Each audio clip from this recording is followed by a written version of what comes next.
You think you know the person you're married to. I thought I did. 7 years of marriage. I knew his coffee order, his side of the bed, the way he hummed when he thought no one was listening. What I didn't know was that 2 minutes from my front door, he had another family. A wife who wasn't me. 2 kids who weren't mine. Living in a house I'd driven past at least 1,000 times. And I had been blinded for so long. If stories like this stay with you, hit that subscribe button. My name is Renee. I'm 36. I married Marcus when I was 29. No kids of our own. We'd talked about it, kept pushing it back. Said we had time. I didn't know he was already spending that time somewhere else. Marcus traveled for work. Sales territory covering 3 counties. Gone 3, sometimes 4 nights a week. I never questioned it. It paid well. We had a nice house, a nice life. I worked from home doing bookkeeping for a few small businesses, so the quiet didn't bother me. We had routines. Sunday calls with his mother. Friday takeout when he got back in town. Normal things. Things that made a marriage feel solid even with all that distance built into it. 2 years ago, a family moved into the house at the end of our street. I never met them properly. Just nods in passing. A woman, 2 kids, always busy, always somewhere to be. I had no reason to look twice at them. It was a Tuesday. Marcus was supposed to be 3 hours away for a client meeting. I was watering plants by the front window when his car turned onto our street. Not toward our house. Toward the house at the end of the block. I told myself there was an explanation. Maybe he forgot something. Maybe the meeting got canceled and he was helping a neighbor with something on his way home.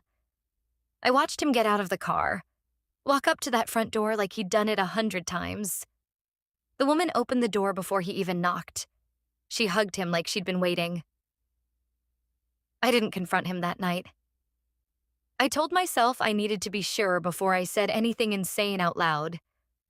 So the next time he left for a work trip, I waited 20 minutes and followed him. He didn't go toward the highway like he always said he did. He drove 4 minutes and pulled into that same driveway. I parked down the street and watched 2 kids run out to greet him at the car. A boy, maybe 9. A girl, younger. They jumped on him like he'd been gone too long. He picked the girl up, spun her around. I sat in my car and watched my husband be a father to children I'd never heard of, in a house I could see from my own bedroom window. I didn't go home that night. I drove to a hotel and sat on the edge of the bed for hours, trying to piece together a timeline that made sense. The next morning, I did something I should have done years ago. I searched his name with hers. I didn't even know her name yet, but I found it through the county property records for that house. Tanya Wells, co-owner of the property, listed alongside Marcus's name. I kept searching. School records, a church directory online, a family photo from 2 Christmases ago, posted publicly, no privacy settings. Marcus, Tanya, 2 kids, captioned, 7 years and still going strong. 7 years. We'd been married for 7 years. I filed for divorce within the month. Hired a lawyer who specialized in exactly this kind of mess. Turns out it's more common than I ever imagined. Turns out there's even a term for it. Bigamy. If he'd actually married her too. He hadn't, technically. He'd just built an entire life and let her believe it was real the same way he'd let me believe mine was. Tanya found out about me the same week I found out about her.